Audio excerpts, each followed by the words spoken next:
बिस्मिल्लाहिर्रहमानिर्रहीम अस्सलामुअलैकुम students, this is Atif Ahmad your physics teacher. बच्चों, आज की इस वीडियो में हम डिस्कस करने जा रहे हैं Bohr's model of hydrogen atom. और आज का हमारा टॉपिक एग्जाम के पॉइंट ऑफ व्यू से बहुत ही इंपॉर्टेंट है। ये topic as a long question paper में आता है। इसके अलावा यहाँ से शॉर्ट क्वेश्चंस, कंसेप्चुअल क्वेश्चंस और एमसीक्यूज भी पेपर में पूछे जाते हैं। तो आपने इस टॉपिक को बहुत अच्छे तरीके से समझना और तैयार करना है। ओके, टॉपिक कोई मुश्किल नहीं है, बहुत ही आसान और सिंपल टॉपिक है, बस आपने ध्यान से चीज़ों को समझना है। ठीक है बच्चों, तो चलिए स्टार्ट करते हैं। और सबसे पहले मैं आपको ये बताना चाहूँगा कि ये मॉडल ऑफ एटम या एटॉमिक मॉडल होता क्या है। उसके बाद फिर हम बोहर के मॉडल ऑफ हाइड्रोजन एटम के बारे में बात करेंगे। ठीक है बच्चों, ओके। जो एटम जो है ना वो बहुत ही स्मॉलर होता है। नेकेड आई के साथ आप उसको देख नहीं सकते, वो इतना स्मॉलर होता है, ना ही आप उसके स्ट्रक्चर के बारे में जान सकते हो। इवन अगर आप माइक्रोस्कोप का भी इस्तेमाल कर लो ना, फिर भी आप एटम को, उसकी स्ट्रक्चर को नहीं समझ पाओगे, नहीं देख पाओगे। ठीक है, तो फिर मुख्तलिफ साइंटिस्ट ने एटम की स्ट्रक्चर को समझने के लिए मॉडल पेश किए, जिसमें सबसे पहला मॉडल था plum pudding model of Thomas. इस मॉडल के मुताबिक कहा जाता था कि भाई ये जो एटम है ना वो पॉजिटिव चार्जेस का एक समंदर है और उसके ऊपर नेगेटिव चार्जेस यानी इलेक्ट्रॉन जो है वो चिपके हुए स्टिक हैं उसके ऊपर। ठीक है, अब ये मॉडल जो है वो कुछ खास वजाहत नहीं कर पा रहा था एटम की। उसके बाद फिर एक और मॉडल आया, रदरफोर्ड का एटॉमिक मॉडल। आपने क्लास 9th की केमिस्ट्री में इसको पढ़ा भी था, वही चीज़ें यहाँ पे डिस्कस करनी है हमने। ठीक है, आपको याद होगा वहाँ पे रदरफोर्ड ने एक एक्सपेरिमेंट किया था, अल्फ़ा पार्टिकल लिए थे। ठीक है, और उस अल्फ़ा पार्टिकल की बम्बार्डमेंट की थी एक गोल लीफ के ऊपर। ठीक है, वहाँ से अल्फ़ा पार्टिकल की स्कैटरिंग से उसने कुछ रिजल्ट्स निकाले थे और उसने कहा था कि भाई एटम के अंदर ज़्यादातर जगह होती हैं खाली। याद है ना, क्लास की 9th की केमिस्ट्री में आप ये चीज़ें पढ़ के आए हैं। ठीक है, ज़्यादातर जगह होती हैं एटम के अंदर खाली। ठीक है, और कुछ छोटे छोटे ऐसे रीजन हैं जहाँ पे पॉजिटिव चार्ज जो है वो पाया जाता है, या उसकी हाई कॉन्सेंट्रेशन है। और उस रीजन को जहाँ पे पॉजिटिव चार्ज पाया जाता है उसको नाम दिया गया था न्यूक्लियस का। इसके अलावा उसने कहा था कि भाई ये जो इलेक्ट्रॉन है ये न्यूक्लियस के अराउंड जो है वो रिवॉल्व करते हैं। ये मॉडल जो है वो पेश किया था रदरफोर्ड ने। क्या कहा उसने कहा एटम में ज़्यादातर जगह खाली होती हैं।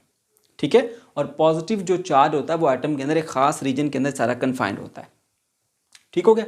अच्छा, इसके अलावा उसने कहा था कि इलेक्ट्रॉन जो है वो इस न्यूक्लियस के अराउंड, यानी वो जो पॉजिटिव चार्ज है एक रीजन है उसको न्यूक्लियस का नाम दिया गया था, उसके अराउंड रिवॉल्व कर रहे होते हैं। अब ये जो सारे का सारा कंसेप्ट था ना वो क्लासिकल फिजिक्स के ऊपर बेस करता था। ठीक है, तो क्लासिकल फिजिक्स के मुताबिक हमने इसको लेके चलना है। तो देखो, इलेक्ट्रॉन अगर सर्कुलर पाथ में घूम रहा है अराउंड द न्यूक्लियस, ठीक है, तो फिर तो वो एक चार्ज पार्टिकल इलेक्ट्रॉन और वो सर्कुलर पाथ पे घूम रहा है तो वो एक्सेलरेट हो गया। अब आप पूछेंगे सर एक्सेलरेट कैसे हो गया? भाई अगर कोई बॉडी सर्कुलर पाथ के ऊपर मूव करती है तो वो हर लम्हे अपनी डायरेक्शन को चेंज कर रही है। डायरेक्शन चेंज हुई क्योंकि वेलोसिटी वेक्टर है, डायरेक्शन चेंज हुई, समझो चेंज इन वेलोसिटी आ गया, तो यहाँ पे एक्सेलरेशन आ गया। तो जब एक चार्ज एक्सेलरेट करता है ना तो वो इलेक्ट्रोमैग्नेटिक रेडिएशंस को एमिट करता है। ध्यान से सुनना, ये बात कोई मुश्किल नहीं है, बस आपने ध्यान से सुनना है इसको।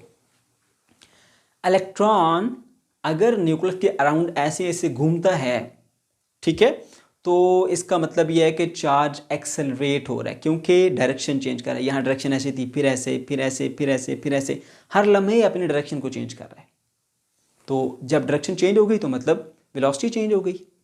ठीक है, वेलोसिटी चेंज हुई तो मतलब एक्सेलरेशन प्रोड्यूस हो गया। और जब एक चार्ज एक्सेलरेट होता है तो एक्सेलरेट होता चार्ज इलेक्ट्रोमैग्नेटिक रेडिएशंस को एमिट करता है। ठीक है, अब जैसे जैसे वो घूमता जाएगा उसकी जो एनर्जी है उसमें कमी आती रहेगी, और जब इलेक्ट्रॉन की एनर्जी में कमी आती है तो वो न्यूक्लियस के करीब चला जाता है। तो ऐसे घूमता घूमता घूमता घूमता घूमता घूमता घूमता घूमता फाइनली न्यूक्लियस के करीब आता रहेगा और आके फिर न्यूक्लियस में गिर जाएगा, एटम तबाह हो जाएगा। लेकिन ऐसा तो नहीं हुआ। इसका मतलब यह है कि इसके मॉडल में भी कुछ खामियां हैं, कुछ मसले हैं। फिर उसको बाद में दूर किया किसने? नील बोहर ने। फिर आया बोहर का एटॉमिक मॉडल। ठीक है, बोहर ने क्या कहा?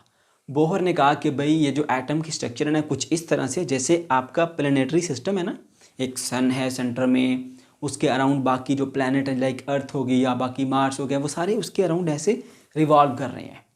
ठीक है, अच्छा इसके अलावा उसने कहा कि ये जो सेंटर वाला रीजन है ना, ये न्यूक्लियस है यानी पॉजिटिव चार्ज वाला, और जो इलेक्ट्रॉन है वो उसके गिर्द ऐसे ऐसे रिवॉल्व करते जा रहे हैं। ये मॉडल पेश किया बोहर ने। क्या बताया बोहर ने कि भाई एटम का मॉडल जिस तरह आपका प्लेनेटरी सिस्टम है बिल्कुल इसी तरह का मॉडल है इसका।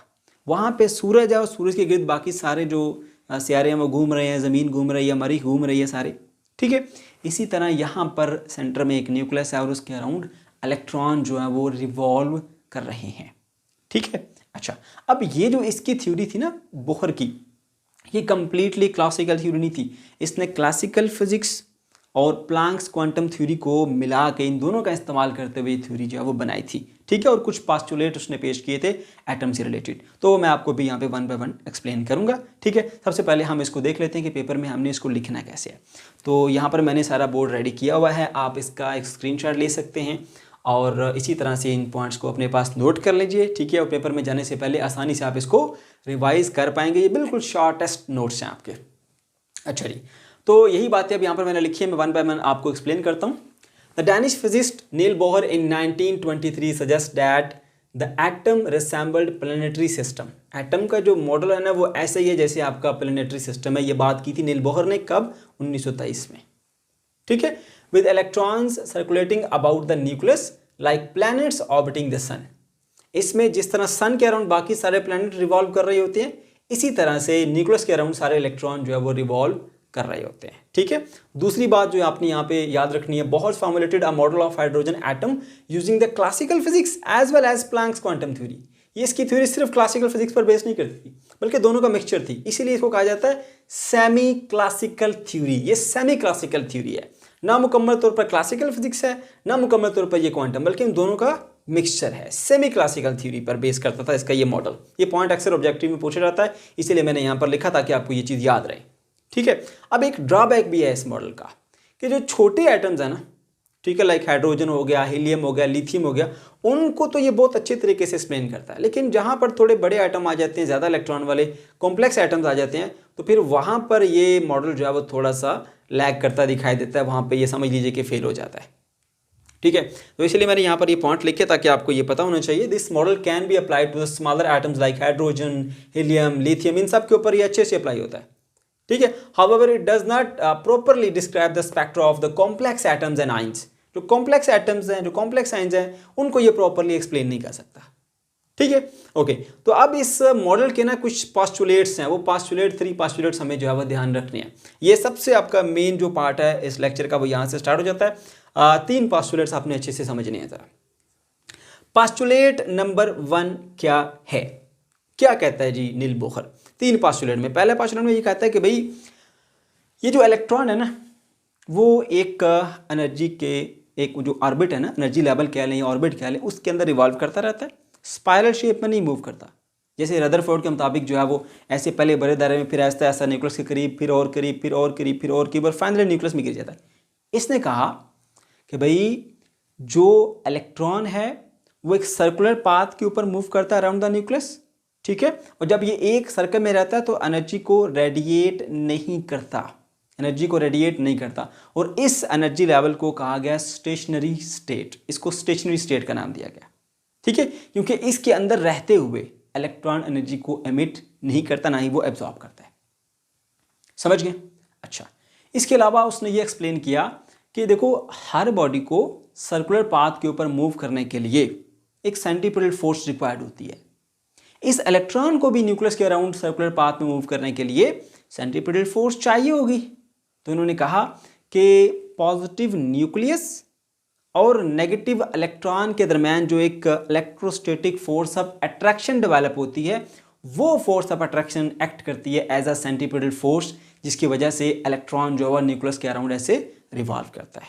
ठीक है, अब यही बातें यहाँ पर आपको मैं जो लिखी हुई है मैं पढ़ के बताता हूँ, सुन लीजिए ज़रा। An electron bound to the nucleus in an atom. Electron एक एटम के अंदर जो है वो न्यूक्लियस के साथ बाउंड होता है। ठीक है, and can move around the nucleus in certain circular orbits without radiating. और ये मखसूस ऑर्बिट्स के अंदर न्यूक्लियस के गिर्द यूं घूम सकते हैं ऐसे ऐसे इलेक्ट्रॉन, ठीक है। लेकिन याद रखनी एक बात कि जब वो एक ही शेल के अंदर रहता है तो उस दौरान वो कोई भी एनर्जी रेडिएट नहीं करता। ये पहला पोस्टुलेट बताया था हमें नील बोहर ने। क्या बताया उसने? बहुत ही आसान कि भाई इलेक्ट्रॉन जो है वो एक ऑर्बिट के अंदर रिवॉल्व करता है, फिक्स्ड ऑर्बिट के अंदर, ठीक है। और जब तक वो उस ऑर्बिट के अंदर रिवॉल्व करता रहता है वो कोई भी एनर्जी रेडिएट नहीं करता, ठीक है। दूसरी बात क्या बताई? Electron revolve due to the coulomb force. Coulomb force की वजह से रिजॉल्व करता है, क्योंकि देखो भाई हर बॉडी को सर्कुलर पाथ में मूव करने के लिए सेंट्रीपिटल फोर्स चाहिए। तो यहाँ पे जो कूलम फोर्स है वो एक्ट करती है एज अ सेंट्रीपिटल फोर्स। जिसमें हमारे पास अगर मैं यहाँ पे आपको एग्जांपल दूँ तो ये सेंटर में मान लीजिए एक आ गया न्यूक्लियस और ये यहाँ पे आ गया इलेक्ट्रॉन।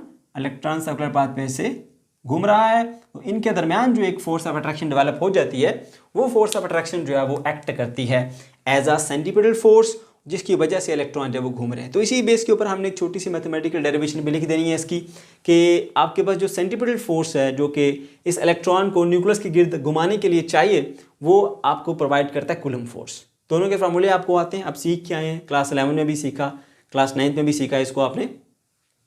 सेंट्रीपिटल फोर्स का फार्मूला होता है mv²/r, ठीक है। और जबकि कूलम फोर्स जो है आपके पास होती है ke²/r²। अब आप सोच रहे होंगे सर ये कैसे आ गया? तो देखिए आपके पास असल में फॉर्मूला होता है F = चलो मैं ब्लैक से लिख देता हूं, Q1 Q2/r का स्केल।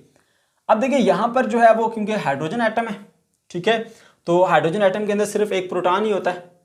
तो वो जो प्रोटॉन है उसके ऊपर कितना चार्ज होता है? जितना एक इलेक्ट्रॉन का चार्ज है उतना ही प्रोटॉन पर चार्ज होता है। तो Q1 का चार्ज का मैग्नीट्यूड E इलेक्ट्रॉन के चार्ज के बराबर, इलेक्ट्रॉन का चार्ज को भी E, तो ये भी आपका E बन जाएगा, ये भी आपका E बन जाएगा, E × E का स्क्वायर। बात समझिए? ओके। तो ये सेंटर, ये जो है वो एक न्यूक्लियस है पॉजिटिव, एक इलेक्ट्रॉन है, क्योंकि हाइड्रोजन के एटम है। तो हाइड्रोजन के एटम में क्या होता है हमारे पास जो उसके न्यूक्लियस में एक ही प्रोटॉन होता है, क्योंकि उसका एटॉमिक नंबर 1 है, एटॉमिक मास भी उसका 1 ही है, ठीक हो गया। तो इसी तरह से आप ये देख सकते हैं कि यहाँ पर आपके पास जो एक इलेक्ट्रॉन है और एक ये न्यूक्लियस, तो ये भी E और ये भी E, ठीक है, क्योंकि प्रोटॉन और इलेक्ट्रॉन के ऊपर जो चार्ज की अमाउंट होती है मैग्नीट्यूड में वो सेम होती है, ठीक है। तो यहाँ पर भी E आएगा, यहाँ पर भी E आएगा, तो E × E का स्क्वायर, इस तरह से ke²/r² बन जाता है, ठीक है। ये K हमारे पास वो जो कॉन्स्टेंट ऑफ प्रोपोर्शनैलिटी है, और ये न्यूक्लियस और ये इलेक्ट्रॉन, न्यूक्लियस पर भी चार्ज E के बराबर और इलेक्ट्रॉन पर भी चार्ज E के, दोनों का मैग्नीट्यूड सेम है, तो E का स्क्वायर बन गया /r², ठीक है। ओके, तो ये था हमारा पहला पोस्टुलेट जो कि उम्मीद करता हूँ आपको समझ आ गया होगा। बहुत ही सिंपल आसान भाई, इलेक्ट्रॉन एक ऑर्बिट में रिवॉल्व करता है और एक ऑर्बिट में रिवॉल्व करते हुए वो एनर्जी रेडिएट नहीं करता, एनर्जी को इमिट नहीं करता, और घूमता किस वजह से है वो आपको कूलम फोर्स बताती है जी। कूलम फोर्स रिस्पॉन्सिबल है इसके लिए, जिसकी वजह से ये न्यूक्लियस के अराउंड घूमता है, बस ये। अब दूसरा पॉइंट आ जाता है जी, पोस्टुलेट नंबर 2। पोस्टुलेट नंबर 2 ये कहता है कि भाई इलेक्ट्रॉन जो है वो न्यूक्लियस के अराउंड बहुत सारे पॉसिबल हैं, आपके पास सर्कल बनते हैं, हर सर्कल में यानी हर ऑर्बिट में नहीं घूम सकता। कुछ मखसूस ऑर्बिट्स हैं, सिर्फ उन ऑर्बिट्स के अंदर ही घूमेगा, हर ऑर्बिट के अंदर घूम नहीं सकता। अब इस बात का मतलब क्या, मैं आपको समझाता हूँ, जरा समझिएगा ध्यान से। चलो मैं यहां पे बना देता हूं। देखिए अब हमारे पास सबसे पहले आ जाता है ये न्यूक्लियस, ये न्यूक्लियस आ गया, ठीक है। अब न्यूक्लियस के गिर्द बहुत सारे पॉसिबल सर्कल्स बन सकते हैं, एक ये भी बन सकता है, ये भी बन सकता है, ये भी बन सकता है, ये भी बन सकता है, इनफाइनाइट नंबर ऑफ सर्कल जो है वो बन सकते हैं ऐसे, ठीक है। तो वो कह रहा है ये इलेक्ट्रॉन जो होता है ना वो हर ऑर्बिट में नहीं घूम सकता, कुछ मखसूस ऑर्बिट्स होते हैं। लाइक फर्ज करें जी, यहाँ पर मेरे पास ये, मैं इसको हाईलाइट कर देता हूँ, ये एक ऑर्बिट है जिस ऑर्बिट के अंदर इलेक्ट्रॉन घूम सकता है ये, उसके बाद यहाँ नहीं घूम सकता, यहाँ नहीं घूम सकता, फिर फर्ज कर लें ये एक ऑर्बिट है जहाँ पे इलेक्ट्रॉन जो है वो रिवॉल्व कर सकता है ये, उसके बाद इसमें नहीं घूम सकता, इसके ऊपर नहीं घूम सकता, उसके बाद एक और ऑर्बिट बना लेते हैं जी, यहाँ पे इधर इलेक्ट्रॉन जो है वो रिवॉल्व कर सकता है। तो कहने का मतलब ये है कि ये जो इलेक्ट्रॉन न्यूक्लियस के गिर्द रिवॉल्व करता है ये हर शेल में या हर ऑर्बिट में नहीं घूम सकता, चंद मखसूस ऑर्बिट्स होते हैं जिनके अंदर ये घूम सकता है। अब वो कौन से ऑर्बिट हैं? जिन ऑर्बिट्स का angular momentum integral multiple of h/2 पाई हो, ठीक है। एंगुलर मोमेंटम कितना हो? इंटेग्रल मल्टीपल मतलब 1 टाइम h/2 पाई हो, 2 टाइम h/2 पाई हो, 3 टाइम h/2 हो, जिस ऑर्बिट का एंगुलर मोमेंटम आपके पास इंटेग्रल मल्टीपल ऑफ h/2 होगा, सिर्फ उस दायरे के अंदर ही घूम पाएगा, इसके अलावा किसी दायरे में वो घूम नहीं पाएगा। ठीक है, इसलिए कहा जाता है कि न्यूक्लियस के अराउंड बहुत सारे इनफाइनाइट नंबर ऑफ सर्कल्स होंगे, ऑर्बिट्स होंगे, लेकिन हर ऑर्बिट के अंदर इलेक्ट्रॉन नहीं घूम सकता, चंद मखसूस ऑर्बिट्स में ही ये घूम सकता है। और उनके बारे में कहा गया कि वो ऑर्बिट्स जिन ऑर्बिट्स का angular momentum integral multiple of h/2 हो, यानी 1 time h/2, 2 time h/2, 3 time h/2, 4 time h/2। ठीक है, जिन जिन ऑर्बिट्स का एंगुलर मोमेंटम मल्टीपल होंगे h/2 के इंटेग्रल मल्टीपल, तो सिर्फ उनके अंदर ही इलेक्ट्रॉन रिवॉल्व कर सकता है, सब के अंदर इलेक्ट्रॉन रिवॉल्व नहीं कर सकता। ठीक है बच्चों, ओके जी। अच्छा, इसको अब मैं रेज कर देता हूं ताकि हमें थोड़ी सी स्पेस मिल जाए, हम और भी चीज़ों को अच्छे से समझ सकें। ठीक है बच्चों, उम्मीद है आपको ये पॉइंट जो है वो समझ में आ गया होगा। अब मैं आपको इसको थोड़ा एक्सप्लेन कर देता हूँ। यहाँ पे जो लिखा हुआ है, only those stationary orbits are allowed for which the angular momentum is integral multiple of h/2। Electron को सिर्फ वही ऑर्बिट्स अलाउ हैं रिवॉल्व करने के लिए जिनका एंगुलर मोमेंटम इंटेग्रल मल्टीपल का मतलब होता है 1 time, 2 time multiple, 3 time, 4 time, 5 time, 6 time. ये नहीं कि 1/2 या 3/2 या 7/3, इस तरह के नहीं। 1 time, 2 time, 3 time, 4 time, 5 time, integral multiple. ठीक है, इंटीग्रल मल्टीपल ऑफ h/2। जिस ऑर्बिट का एंगुलर मोमेंटम h/2 है, इसका इंटीग्रल मल्टीपल है, उसके अंदर इलेक्ट्रॉन घूम सकता है, बाकियों के अंदर नहीं घूम सकता। ठीक है, अच्छा, तो यहां पर ये बात देखने के बाद एंगुलर मोमेंटम को जो है वो हम L से भी डिनोट करते हैं, उसका फॉर्मूला होता है mvr। ठीक है, and that is equal to n time h/2। Angular momentum जो है वो n टाइम h/2। n की वैल्यू क्या हो सकती है, यहां पर 1 भी बन सकती है, 2 भी बन सकती है, 3 भी बन सकती है, 4, 5, 6, 7, 8 कुछ भी बन सकती है, मगर ये 1/2, 3/2, 1/4 हो गया, इस तरह की वैल्यूज नहीं बनेगी। इंटीग्रल मल्टीपल यानी 1 time, 2 time, 3 time, 4 time, 5 time. ठीक है, अब यहां पर जो हमारे पास n है, ये n, इस n का एक स्पेशल नाम है जिसको हम बोलते हैं जी प्रिंसिपल क्वांटम नंबर। ठीक है, with n is called the principal quantum number. Objective में आपसे पूछा जाता है अक्सर कि इस फॉर्मूले के अंदर जो n है वो क्या चीज़ है, उसका नाम क्या है, तो ये प्रिंसिपल क्वांटम नंबर है। और h जो है वो यहाँ पे प्लैंक्स कांस्टेंट है, जिसकी वैल्यू होती है h is equal to 6.625 into 10⁻³ joule second. ये आ गई हमारे पास h की वैल्यू। जबकि m और v, m हमारे पास मास ऑफ इलेक्ट्रॉन है और v वो वेलोसिटी है, जिस वेलोसिटी के साथ जो है वो इलेक्ट्रॉन रिवॉल्व करता है। ठीक है, so m and v are the mass and velocity of electron. तो सेकंड पोस्टुलेट में क्या सीखा आपने?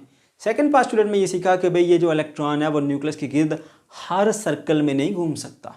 सर्कल तो बहुत सारे इनफाइनाइट नंबर ऑफ साइकिल्स होंगे जिनमें इलेक्ट्रॉन घूम सकता, मगर वो कह रहा है कि चंद मखसूस ऑर्बिट्स हैं, सिर्फ उनमें ही घूमेगा, हर ऑर्बिट में नहीं घूमेगा। वो कौन से ऑर्बिट्स हैं?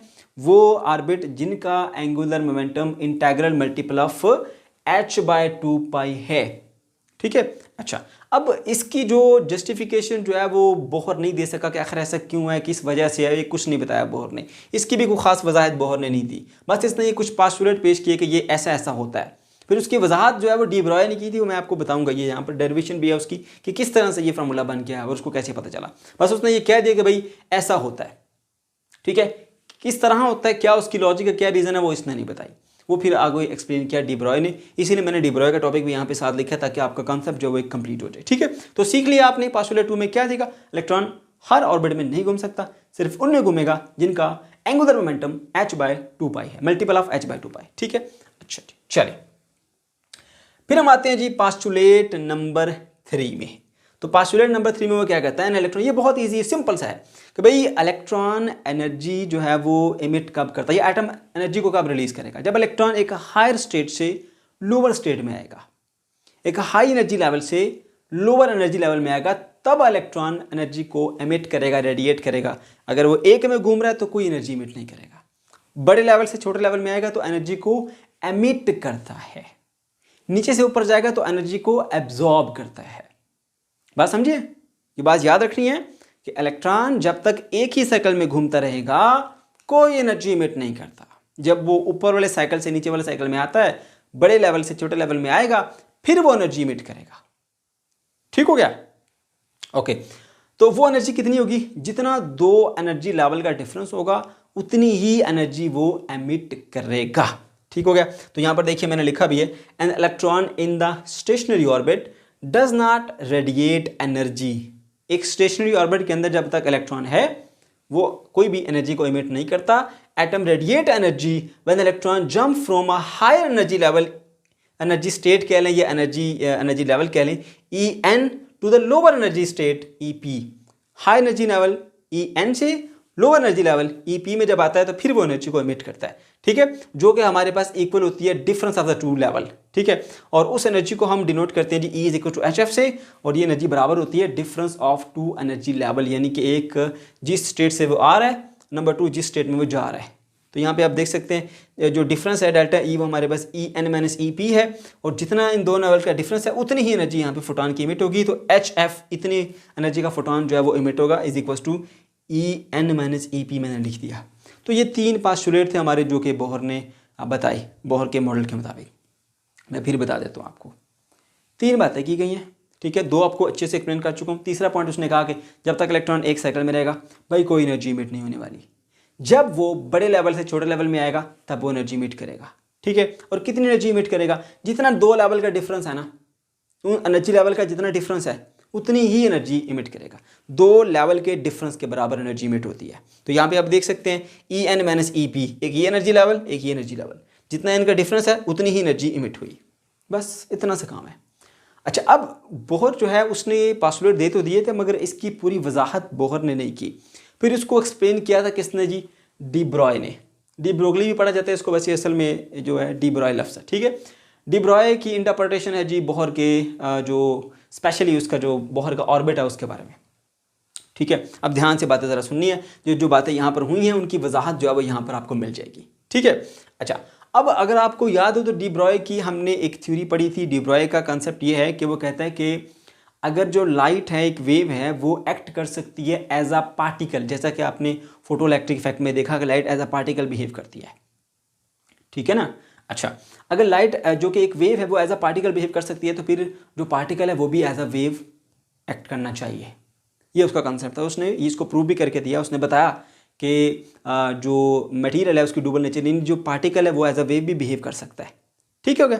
अच्छा, उसके लिए उसने एक मैथमेटिकल रिलेशन भी दिया था, आपको याद होगा, lambda is equal to h by m v. जो एक particle as a wave behave करता है उस पार्टिकल की वेवलेंथ फिर क्या होगी? वो जो पार्टिकल वेव के तौर पे एक्ट कर रहा है उसकी वेवलेंथ क्या होगी? उसके लिए रिलेशन भी दिया था, lambda is equal to h by m v. आपको याद होगा, आप पिछले चैप्टर के अंदर मॉडर्न फिजिक्स में ये चीज़ पढ़ कर आए हैं। ठीक है, तो यहाँ पर उसने क्या किया? उसने कहा कि भाई ये जो इलेक्ट्रॉन है ना, इलेक्ट्रॉन, बोहर ने इसको पार्टिकल कंसिडर किया था। ये कहता है कि मैं इसको एज अ वेव लेके चलूंगा। डी ब्रॉय ने पहली बात क्या कही? उसने कहा कि भाई आप इलेक्ट्रॉन को पार्टिकल मत लो, आप उसको एक वेव मानो। तो आपको ये सारे रिजल्ट्स जो है ना वो यहाँ पर मैं आपको प्रूव कर दूंगा। ठीक है, कैसे मैं बताता हूँ।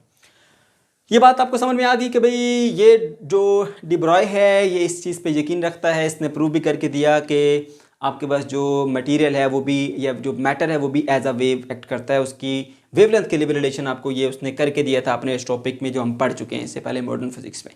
ठीक है, इसलिए उसने कहा कि इलेक्ट्रॉन जो है उसको आप एज अ पार्टिकल नहीं बल्कि एज अ वेव लो। ठीक है, तो फिर उसके बाद चीज़ें एक्सप्लेन होती चली जाएंगी।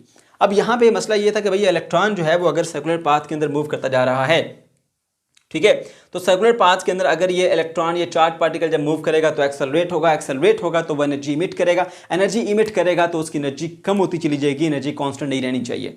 तो उसने कहा कि भाई इलेक्ट्रॉन जो है ना वो एज अ वेव एक्ट कर रहा है। और कौन सी wave? As a stationary wave act करता है। स्टेशनरी वेव हमारे पास ऐसी वेव्स होती हैं जो कि एनर्जी को ट्रांसफ़र नहीं करती बल्कि एनर्जी को एक रीजन के अंदर कन्फाइंड रखती हैं। समझ गया ना। प्रोग्रेसिव वेव्स वो होती हैं जो एनर्जी ट्रांसफर कर देती हैं आगे। स्टेशनरी वेव्स जो है वो एनर्जी को आगे ट्रांसफर नहीं करती बल्कि एक रीजन के अंदर मुख्तस रखती हैं, उसको वहीं पे रखती हैं। ठीक है, तो उसने कहा कि ये वेव्स ही हैं। और कौन सी वेव हैं? ये स्टेशनरी वेव्स बनाता है। स्टेशनरी वेव्स हैं जिसकी वजह से एनर्जी कन्फाइंड रहती है और एनर्जी जो है वो रिलीज नहीं होती। ठीक है, तो पहला इशू रिजॉल्व कर दिया उसने कि जो हमारे बात माइंड में नहीं आ रही थी कि जब ये सर्कुलर पाथ में घूमेगा तो रेडिएट करेगा एनर्जी जो कि नहीं होनी चाहिए। तो यहाँ पर उसने कहा कि इसको एज अ वेव लो और ये स्टेशनरी वेव है, इस वजह से एनर्जी जो है वो कन्फाइंड रहती है और हमारे पास जो है वो उसकी एनर्जी में कोई कमी नहीं आती जब वो रिवॉल्व करता रहता है। तो सही है, तो मैं यहाँ पे पढ़ के भी बताता हूँ आपको।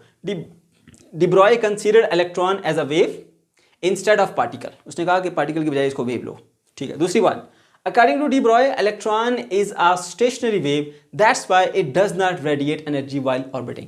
ये एक स्टेशनरी वेव के तौर पे एक्ट करता है, तो एनर्जी ये रेडिएट नहीं करता, एनर्जी ट्रांसफर नहीं होती स्टेशनरी वेव में, कन्फाइंड रहती है एक रीजन में, इसलिए इसी इलेक्ट्रॉन के पास एनर्जी जो है वो रहती है। ठीक हो गया? ओके, और यहाँ पे एक दो उसने मॉडल भी बनाए। ये देखिए, ये हमारे पास न्यूक्लियस है और ये एक थर्ड शेल है। थर्ड शेल के अंदर जो इलेक्ट्रॉन है, ठीक है, वो हमारे पास in the form of stationary wave, आप ये देख सकते हैं, ये इलेक्ट्रॉन को हमने वेव माना हुआ है। और कौन सी वेव? Stationary wave. ठीक है, स्टेशनरी वेव के बारे में आप क्लास 11th में डिटेल से पढ़ के आए होंगे। ठीक है, जैसे हमने सीखा था कि भाई एक रस्सी ले लो, उसके एक किनारे को दीवार से बांध दो, आप ऐसे दूसरे किनारे को ऊपर नीचे मूव करो, तो उसके अंदर एक वेव यूँ चलती है, वहाँ से रिफ्लेक्ट होती है, फिर वापस आती है, तो वो जो है ना हमारे पास लूप्स बन जाती हैं। ठीक है ना, तो वो जो लूप्स वाली जो वेव्स प्रोड्यूस हुई ना, वो असल में क्या है? स्टेशनरी वेव्स हमारे पास। तो यहाँ पर भी जो है ना ये electron as a stationary wave act करता है। ठीक है, अब ये शेल नंबर अगर 3 है तो शेल नंबर 3 के अंदर जो है कुछ इस तरह से होगी। ठीक है, ये शेल नंबर 6 में आप देख सकते हैं हमारे पास ये स्टेशनरी वेव कुछ इस तरह से बनेगी। इसके अलावा एक और चीज़ की वजाहत उसने की यहाँ पर, मैं यहाँ पर पॉइंट की सूरत में लिखा भी है, एक हाई एनर्जी इलेक्ट्रॉन और एक लो एनर्जी इलेक्ट्रॉन है। ठीक है, हाई एनर्जी इलेक्ट्रॉन जो है वो ऐसा होगा कि जिसके अंदर जो हमारे पास फ्रीक्वेंसी होगी ना स्टेशनरी वेव की, ठीक है, वो फ्रीक्वेंसी होगी कम, या लो फ्रीक्वेंसी होगी। ठीक है, तो यहाँ पे आप देख सकते हैं लो फ्रीक्वेंसी। ठीक है, और इसी तरह जो आपके पास जो हाई एनर्जी वाला एक इलेक्ट्रॉन है, हाई एनर्जी वाला इलेक्ट्रॉन का मतलब उसने कहा कि यहाँ पे आपके पास एक हाई फ्रीक्वेंसी की स्टेशनरी वेव बनेगी। तो ये हाई फ्रीक्वेंसी की stationary wave n = 6 number shell है, और ये लो फ्रीक्वेंसी की जो n = 3। तो low energy mean low frequency, ठीक है, और high energy mean high frequency. ठीक है, ये n नंबर 6 से बड़ा शेल है, तो इसमें हम मानते हैं बड़े शेल में बड़ी एनर्जी वाला इलेक्ट्रॉन होता है, छोटे शेल में छोटी एनर्जी वाला इलेक्ट्रॉन होता है। तो छोटे शेल में जो हमारे पास यहाँ पे आप देख सकते हैं जो फ्रीक्वेंसी है वो लो है, और बड़े शेल के अंदर जो फ्रीक्वेंसी है वो हाई है। ठीक है, तो यहाँ पर आपने लिखा कि high energy electron vibrate with the high frequency, that's why the electron in the higher shell has the higher energy. ठीक है, जो हायर शेल का इलेक्ट्रॉन है, ठीक है, वो समझ लीजिए कि एक हाई फ्रीक्वेंसी की स्टेशनरी वेव है, और जो छोटे वाले लेवल का, ये छोटे वाले एनर्जी लेवल का एक इलेक्ट्रॉन है, वो समझ लीजिए कि लो फ्रीक्वेंसी की एक स्टेशनरी वेव है। ठीक है, अच्छा जी आगे बढ़ते हैं। उसके बाद लास्ट पॉइंट के ऊपर हम आ जाते हैं। लास्ट पॉइंट में यह है कि भाई हमारे पास जो एनर्जी के एक मखसूस शेल होते हैं, सिर्फ उनके अंदर ही इलेक्ट्रॉन रिवॉल्व कर सकता है, हर ऑर्बिट के अंदर नहीं कर सकता। उसकी क्या वजह है? और एक मैथमेटिकल रिलेशन दिया है कि भाई जिनका एंगुलर मोमेंटम m जो है वो हमारे पास इंटीग्रल मल्टीपल ऑफ h/2π होगा, सिर्फ उनके अंदर ही जो इलेक्ट्रॉन है वो रिवॉल्व कर सकता है। आखिर इसकी क्या वजह है वो ज़रा जान लेते हैं।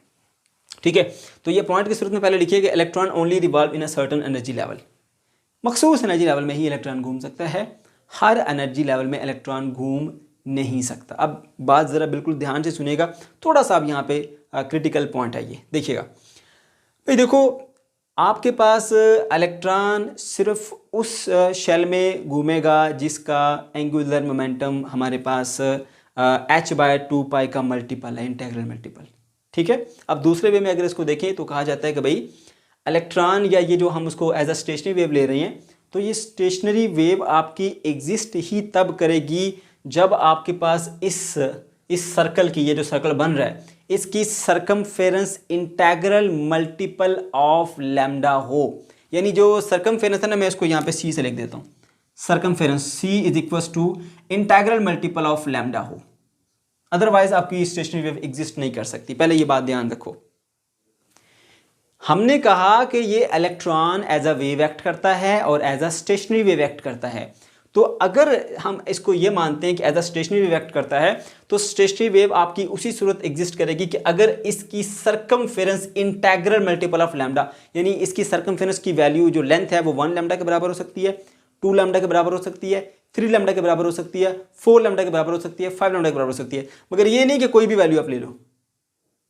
ठीक है, बात समझ लो। तो 1 lambda, 2 lambda, 3 lambda, 4 lambda, 5 lambda, 6 lambda integral multiple of lambda होगी तो ही आपके पास स्टेशनरी वेव बनेगी। अगर इंटीग्रल मल्टीपल ऑफ लैम्डा ना हुई तो वेव जो है वो एक दूसरे को डिस्ट्रॉय कर देंगी, डिस्ट्रक्टिव इंटरफेरेंस कर लेती हैं। ठीक है, मैं आप उसको थोड़ा सा समझाने की कोशिश करता हूँ, जरा देखिएगा।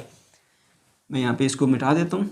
देखिए ये आ गया हमारे पास एक ये न्यूक्लियस, ठीक हो गया। अच्छा, और ये आ गया जी एक ऑर्बिट में बना देता हूँ जी, कुछ इस तरह से रफ सा बना दिया, ठीक है। और यहाँ पर मैं ऐसा करता हूँ कि एक वेव चलाता हूँ। देखिए यहाँ पर ये एक वेव चल रही है, ये आपके पास एक वेव, ठीक है, और ये दो वेव होगी और ये तीसरी। अब देखिए यहाँ पे हमारे पास देखा जाए तो यहाँ से लेकर यहाँ तक 1 लैम्डा, यहाँ से लेकर यहाँ तक 2 लैम्डा, यानी क्रस्ट और ट्रफ मिलके यहाँ से लेकर यहाँ तक 3 लैम्डा। अब यहाँ पर जो इसकी सरकमफेरेंस है ना वो इंटीग्रल मल्टीपल ऑफ लैम्डा है। इंटीग्रल मल्टीपल लैम्डा होगी तो ये वेव यहाँ तक चली थी ना, जब दोबारा यहाँ पर पहुंचेगी तो सेम सिचुएशन है, यानी क्रस्ट के ऊपर क्रस्ट आएगा, ट्रफ के ऊपर ट्रफ आएगा। मेरी बात समझे? अगर एक जो सरकमफेरेंस है उसकी value integral multiple of lambda होगी, 1 time lambda, 2 time lambda, 3 time lambda, जैसे यहां पर है 3 टाइम लैम्डा, ठीक है। तो अब ये वेव जो है वो यहां से चली थी, यहां से यूं चलती चलती जब दोबारा इस पोजीशन पर आएगी तो हमेशा याद रखें क्रस्ट के ऊपर क्रस्ट आएगा, ट्रफ के ऊपर ट्रफ आएगा। तो ये कभी भी वेव एक दूसरे को डिस्ट्रॉय, एक दूसरे को कैंसिल आउट नहीं कर सकती। लेकिन अब इसके अलावा अगर मैं थोड़ा सा बड़ा पाथ ले लूं, उसका थोड़ा सा बड़ा पाथ ले लूँ, इसका मैं इधर ही बनाऊंगा इसके ऊपर, यानी कि ये बाहर वाला पाथ, ये थोड़ा सा बाहर वाला पाथ है ऐसे, ठीक है। तो फिर हो सकता है सिचुएशन ऐसी हो कि एक वेव जो है उसकी क्रस्ट के ऊपर ना आए, ट्रफ के ऊपर ना आए। ये मैंने थोड़ा सा उससे बड़ा ऑर्बिट लिया है, तो पॉसिबली आपके पास हो सकता है कि ये आपके पास कुछ इस तरह से आ जाए, ऐसे तो यूं आ जाए। अब देखिए क्रस्ट के ऊपर ट्रफ नहीं आ रहा, ठीक है।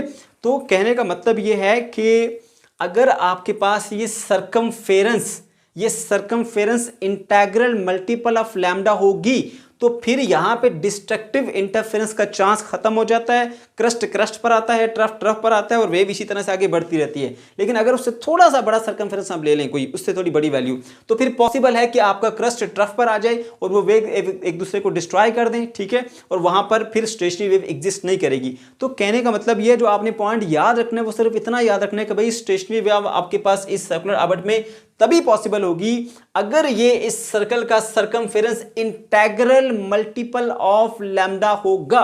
अगर उससे थोड़ा ज्यादा या उससे कम हो, ठीक है, इंटीग्रल मल्टीपल लैम्डा से बढ़ गया हो थोड़ा सा या उससे कम हो, यानी ना हो इंटीग्रल मल्टीपल, तो फिर यह है कि आपके पास डिस्ट्रक्टिव इंटरफेरेंस हो जाती है और वहां पे वो एग्जिस्ट नहीं कर सकती, वो इस तरह से जो स्टेशनरी वेव है, ठीक है।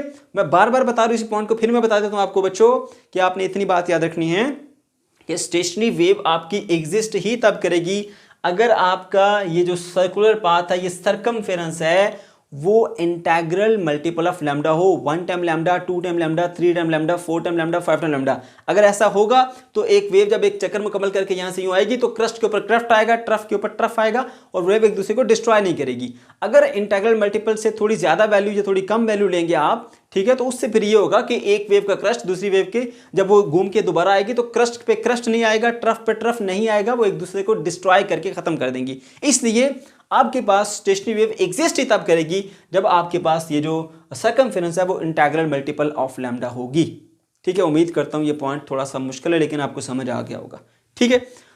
तो इसी पॉइंट को अपने याद रखना जी। Electron only revolve in the circular orbit of certain energy level, ठीक है।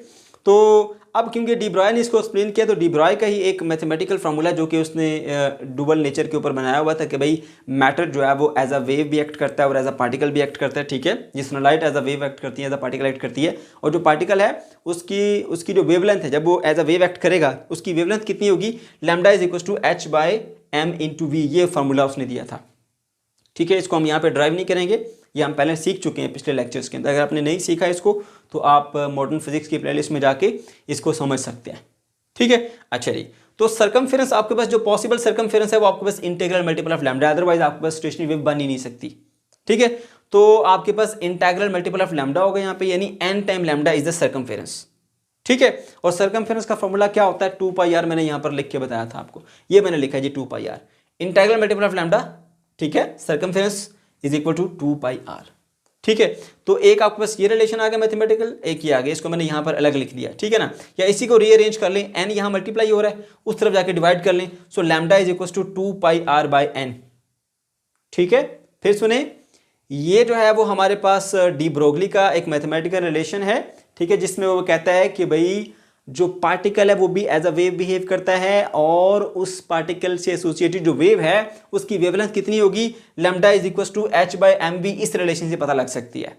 तो इलेक्ट्रॉन को जो कि एक पार्टिकल है हम उसको एज अ वेव ले रहे हैं, तो उसकी जो वेवलेंथ है वो lambda is equal to h by m into v होगी, ठीक है। और इलेक्ट्रॉन जो जिसको हम एज अ वेव ले रहे हैं वो जो एक बनाता है ऑर्बिट, तो मैंने बताया कि आपका स्टेशनरी वेव पॉसिबल ही तब होगी जब आपके पास circumference integral multiple of lambda होगी। अगर इंटीग्रल मल्टीपल ऑफ लैम्डा ना हो तो फिर आपके पास स्टेशनरी वेव एग्जिस्ट ही नहीं कर सकती, ठीक है। इसीलिए आपके पास जो है वो n time lambda is equal to 2πr लिखा, 2πr सर्कमफेरेंस और किसके बराबर होगी, इंटीग्रल मल्टीपल ऑफ लैम्डा की। ये दो इक्वेशंस आ गई, यहां से लैम्डा की वैल्यू है, यहां से भी लैम्डा की वैल्यू निकाल लीजिए, n जाके डिवाइड किया, ये भी लैम्डा वाली वैल्यू, ये भी लैम्डा वाली वैल्यू, दोनों को आप कंपेयर कर लेंगे, इक्वेशन ए और इक्वेशन बी को कंपेयर किया, h by m v is equal to 2πr by n आ गया, ठीक है। अच्छा, अब इसको थोड़ा सा जस्ट रीअरेंज करो। रीअरेंज कैसे करना है, ये लिखा हुआ है h बाई एम वी, ये जो n डिवाइड हो रहा है ना इधर आके मल्टीप्लाई हो जाएगा, एन एच बाई 2π आ गया, और इधर जो है वो आपके पास m और v है वो उधर जाके मल्टीप्लाई हो जाएगा, ये 2π को इधर ले आओ, यानी जस्ट रीअरेंज किया, 2π मल्टीप्लाई हो रहा था इधर नीचे ले आए डिवाइड हो गया, एम बी डिवाइड हो रहा था उधर जाकर मल्टीप्लाई हो गया एम वी, आर अपनी जगह के ऊपर है, एच अपनी जगह के ऊपर है, एन नीचे डिवाइड हो रहा था इधर आके मल्टीप्लाई हो गया, तो M V R is equal to N H by 2π। अब एम वी आर जो है वो हमारे पास एंगुलर मोमेंटम है, ठीक है, और वो किसके इक्वल आ रहा है जी, integral multiple of h by 2π। तो ये बात जो यहाँ पे बोहर ने बताई थी कि इलेक्ट्रॉन सिर्फ उस ऑर्बिट में रिवॉल्व कर सकता है जिसका angular momentum integral multiple of h by 2π होगा। तो बात वो हमने यहाँ पर सीख ली कि वाकई ऐसा क्यों होता है, ठीक है बच्चों।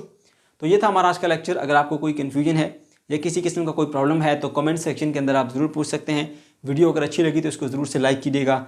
चैनल को अगर अभी तक सब्सक्राइब नहीं किया तो इसको लाजमी से सब्सक्राइब कर लें। अल्लाह हाफिज़।